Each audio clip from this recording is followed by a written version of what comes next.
ஓம் சைராம், ஜெய் சைராம். என் அன்பின் பிரியமே, என் குழந்தையான உன்னை நாளை சந்திக்க நேரம் குறித்து விட்டேன். சரியாக நாளை மதியம் 3 மணிக்கு நான் உன்னை தேடி வருவேன். ஆனால் என் நிஜ ரூபத்தில் வருவேன் என்று எதிர்பார்க்காதே. எந்த ரூபத்திலும் நான் உனக்காக வருவேன். உனக்காக பல விஷயங்களை நான் விரைந்து செய்யப் போகிறேன். இனியும் உன்னை நான் காக்க வைக்க மாட்டேன் குழந்தையே. சகலமும் உடனே பெறப்போகிறாய். எந்த ஒரு வேண்டுதலையும் வைக்காமல் என் பெயரை மட்டும் நீ மனதார ஒரு முறை பதிவிட்டு விடு குழந்தையே. எவ்வளவுக்கு எவ்வளவு மனம் திறந்து மற்றவருக்கு நல்லது செய்கிறாயோ அந்த அளவு உன் மனம் தூய்மையாகிவிடும். கடவுள் அதில் இருக்கிறார் என்பதை நீ மறவாதே. உன்னை புரிந்து கொள்ளாதவர்களுக்காக நீ மனம் புண்பட வேண்டாம். நீ பழகும் எல்லோருமே உன் புத்திசாலித்தனத்தை அங்கீகரிக்க முடியாது. வன்முறை மோசமானது, ஆனால் அடிமைத்தனம் வன்முறையை விட மோசமானது.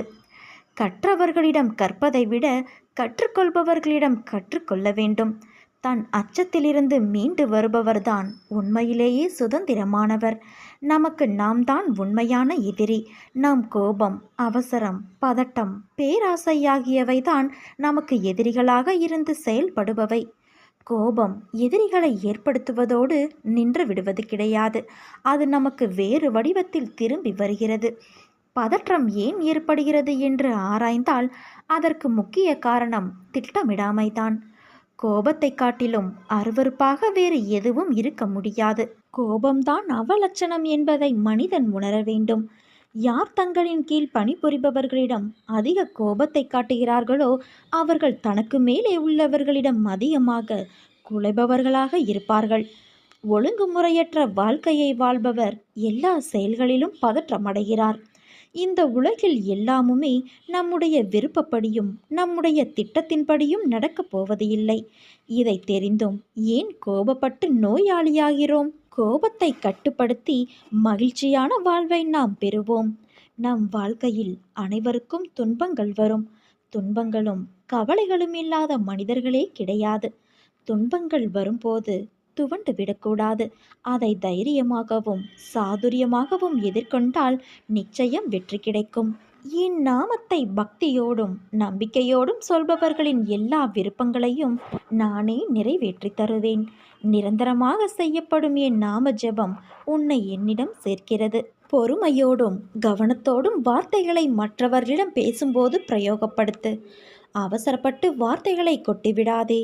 வாழ்க்கையில் நீ சந்திக்கும் தோல்விகளால் மனம் சோர்வடைந்து இதற்கு மேல் என்னால் போராட முடியாது என்று நினைக்காதே. வெற்றி தோல்விகளை குறித்து கவலைப்படாமல் உன் லட்சியத்தை நோக்கி முன்னேறி செல். உன் கடமைகளை தவறாமல் செய். அந்த நம்பிக்கை உன்னை வெற்றி பெற செய்யும்.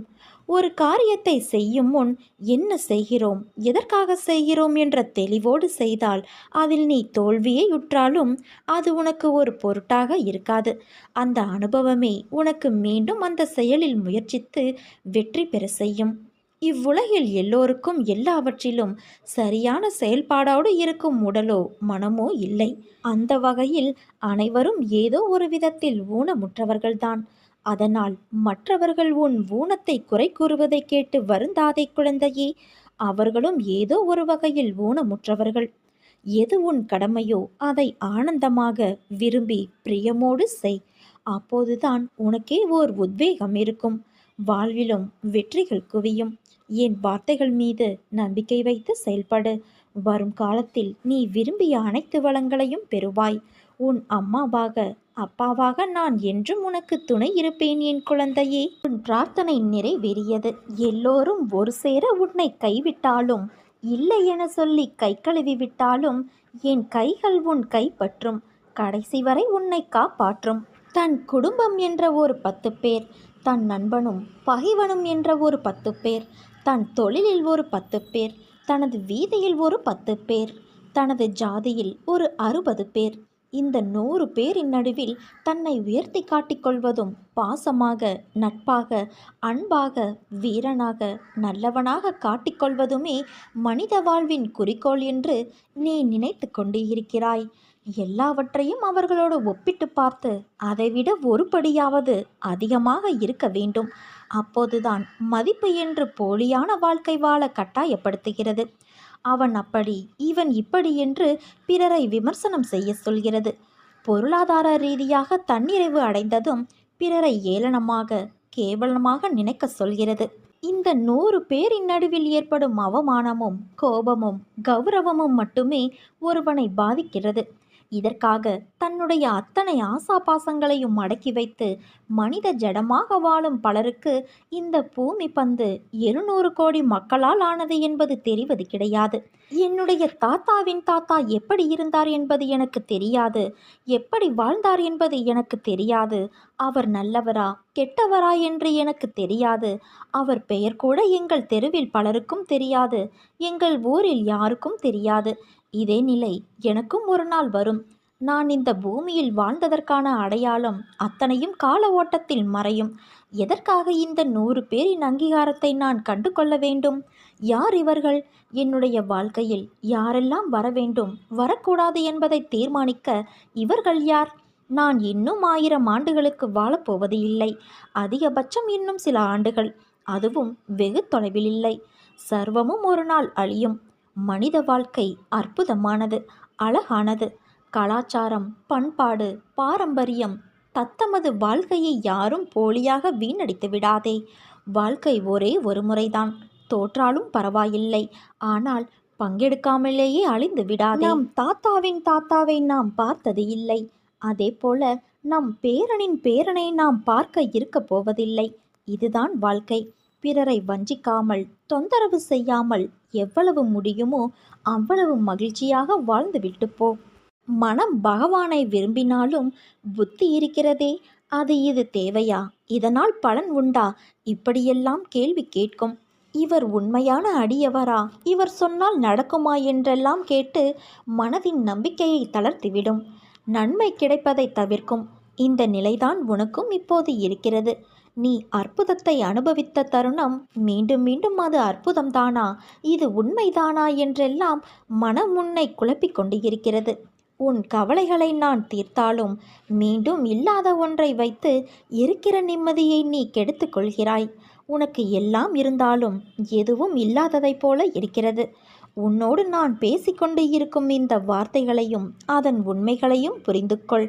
உனக்கும் எனக்கும் இடையில் இருக்கின்ற சந்தேகம் என்ற தடையை நீக்கி முழுமையான நம்பிக்கையோடு என் பாதத்தில் சரணாகதி அடைந்து பார். நல்லவர்கள் சோதனைக்கு உள்ளாவார்கள், ஆனால் வேதனைப்பட மாட்டார்கள். வாழ்வின் அனுபவங்கள் அவர்களை சிறப்பிக்குமே தவிர கசப்பிக்காது.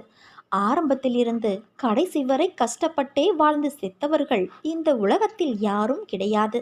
அதே போல பிறந்த தேதியிலிருந்து இறுதி வரை சந்தோஷத்துடனே வாழ்ந்து மடிந்தவர்களும் கிடையாது. கஷ்டப்படுகிறவர்களுக்கு, துன்பம் அனுபவித்தவர்களுக்கு ஆண்டவன் ஒரு நாளும் உதவாமற் போக மாட்டார். எப்பொழுதுமே கஷ்டப்படட்டும் என்று யாரையும் ஆண்டவன் அப்படியே விட்டுவிடவும் மாட்டார். விதிக்கப்பட்ட தடைக்கற்கள் தரும் பாடங்களே போராட்டங்களிலும் மனவலிமை வரும். சோதனைகள் என்பது மனோதிடத்தை அதிகரிக்க உதவும். சில சமயங்களில் அவர் நம்மை கைவிட்டு விடுவாரோ என்று தோன்றுகிறது அல்லவா? ஏனென்றால் நாம் அவரை காண முடிவது இல்லை. சோதனை வேளைகளில் நாம் காண முடியாதவாறு அவர் நம்மோடே இருக்கின்றார். அவருடைய கண்கள் எப்போதும் நம்மை நோக்கி இருக்கிறது. கடவுளை நம்பு, அவர் நல்லவர்களை ஒருபோதும் கைவிட மாட்டார். என் லீலைகள் உன் வாழ்க்கையில் எந்த வகையிலும் ஊடுருவும். அதை இதுதான் என்று உன்னால் யோசிக்க முடியாததாய் ஆச்சரியமுடையதாய் அமைத்து உன் வாழ்க்கைக்கு நான் கொடுப்பேன். பெரிய பெரிய கவலைகள் எல்லாம் இனி உனக்கு வேண்டாம் என் குழந்தையே. நீ என்னிடம் வைத்த பிரார்த்தனைக்கு நானே பொறுப்பு. என்னில் உன் பாரத்தை சுமத்திவிட்டு நீ அமைதி கொள். நீ என் பாதம் நாடி வந்துவிட்டாய். உனக்கு ஒரு விஷயம் தாமதமாகிறது என்றால் அதை என்னுடைய அற்புதம் கொண்டு நானே உனக்கு நிறைவேற்றி தரப்போகிறேன் என்று அர்த்தம். அது உன் வாழ்க்கையில் நிரந்தரமானதாக அமையப்போகிறது. பொறுமையோடு காத்திரு. அதற்கான காலம் வெகு தொலைவில் இல்லை.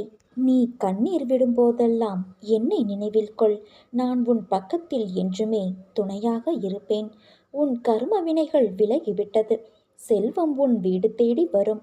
நீ நலமாகவும் வளமாகவும் வாழப்போகிறாய் குழந்தையே. தனிமையில் ஆறுதல் கூற யாரும் இல்லை என்று நினைக்காதே. உன் உள்ளத்தோடு எப்போதும் நேரடி தொடர்பில் நான் இருக்கிறேன். நீ இன்று மட்டும் அல்ல, என்றுமே நன்றாக இருப்பாய். நல்ல எதிர்காலம் பெற்று வாழ்வாய். ஏனென்றால் என் பரிபூரண ஆசிர்வாதமும் அன்பும் பெற்ற என் செல்ல குழந்தையல்லவா நீ.